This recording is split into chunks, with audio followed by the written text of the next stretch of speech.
Hi everybody, Melissa from Melissa versus Fibromyalgia here, and I want to talk about breathing, breathwork, pranayama, whatever you want to call it. So I'm a yoga and meditation teacher.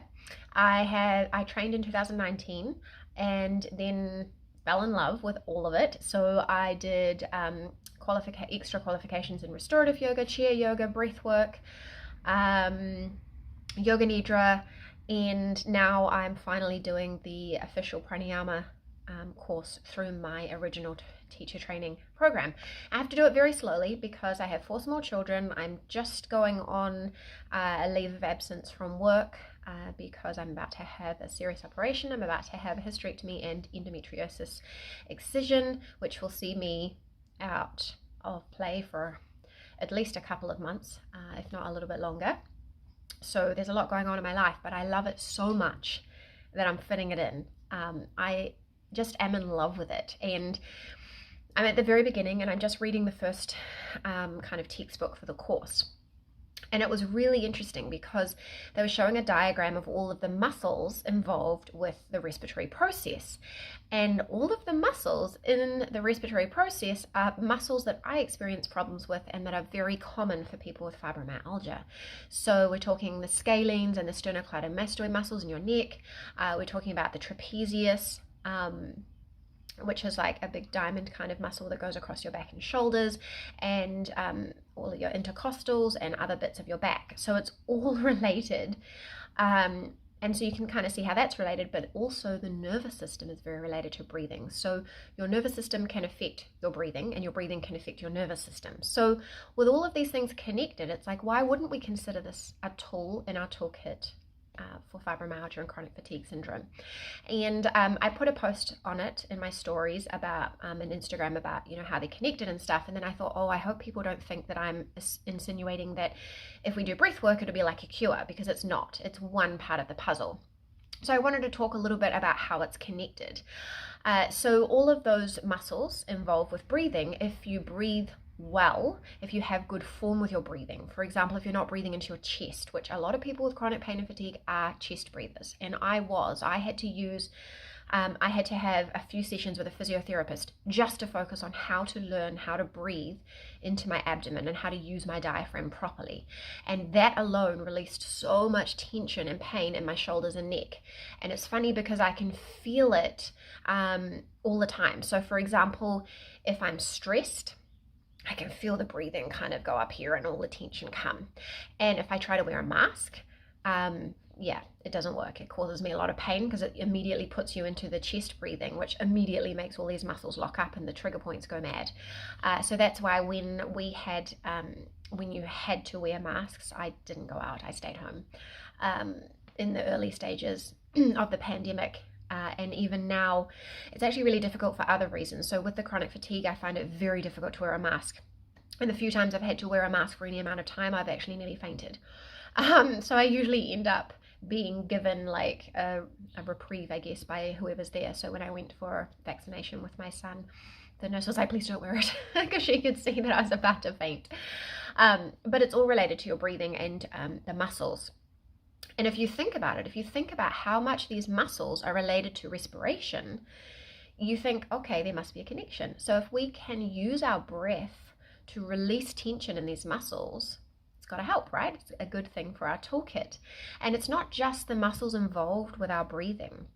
So for example, if you get trigger points, especially like I do, I get trigger points right up into my suboccipitals in the base of my skull, and those are the problems that I have to manage at all times. Like, it is probably the worst symptom and the trickiest thing to manage. The only thing I know is using my heat pack all the time, lots of self trigger point massage, lots and lots of stretching, and seeing the physiotherapist every 2 or 3 weeks, and she does intramuscular needling, so a very like an acupuncture needle gently put into the trigger point and left alone for 10 minutes.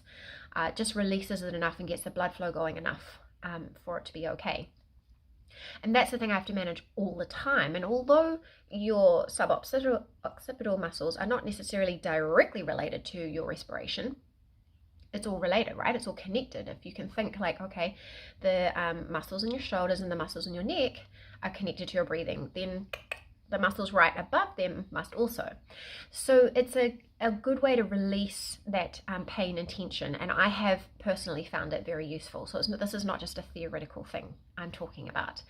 But more than that is good breathing can help release overall tension. So if you notice when you're getting stressed, you might notice that your ears start to creep up. I notice that when I'm getting stressed with the boys in the morning, if they're really bad and not like just giving me a break at all, you can just feel all of these muscles get tight. And you can use the breath to consciously take the tension out. Have you ever noticed it's very hard to remain stressed if you're doing like a deep breathing practice? And I'm not talking about any of the fancy breathwork practices where you try to hold it for a long period of time and exhale it for a long period of time. That stuff's really difficult for us. And if we're still chest breathing, it's almost impossible.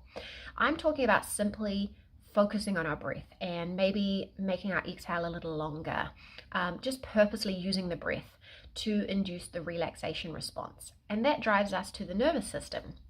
So if our nervous system, if our sympathetic nervous system is in overdrive, which I suspect it is in fibromyalgia, then it's going to cause your breathing to be shallow, erratic, fast, not good. Whereas if it's relaxed, then it can be smoother. But for us, that's really difficult. For people with fibromyalgia, the sympathetic nervous system is a big deal. But we can use those breathing tools to induce the relaxation response and calm the nervous system. So it's as simple as slightly extending your exhale. So make your exhale a little longer than your inhale, and you can induce the relaxation response. And if you spend any time working with your breath, just like focusing on it, or extending the exhale, or any other practice involving your breath, you can feel it. You can feel it calm down. Like if you ever get like to a point maybe where your heart is racing and you're feeling really stressed or anxious, or you're in a lot of pain, or you're really tired, if you could drop in and just do some very gentle breath practices, you might actually feel it helps relax you. And I'm not saying this is going to cure us, because there is nothing that can cure us, and even the things that help cannot help on their own, right? We have lots of things that we do, and they go in my toolkit, and my toolkit involves a lot of yoga stuff, sure.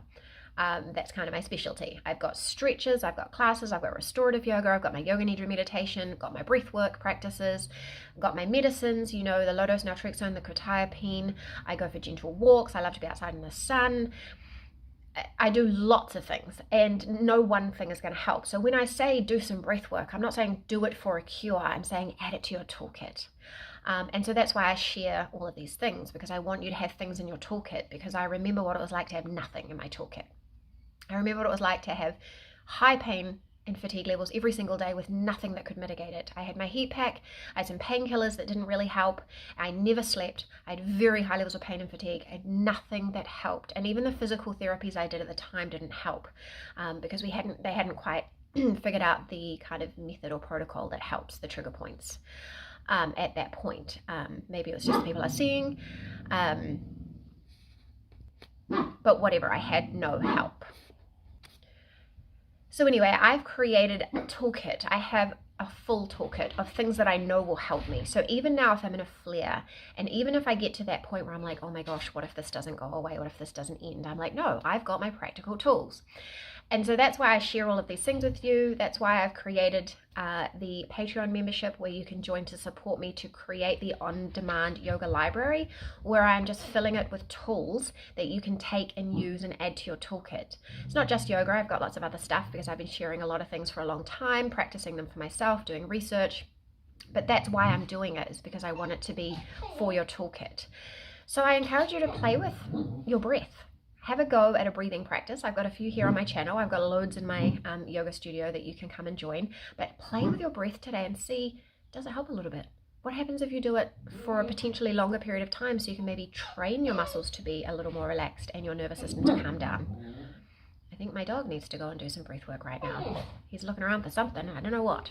Anyway, let me know if that makes sense. Let me know if you've tried any breathwork practices, and I'll catch you again soon.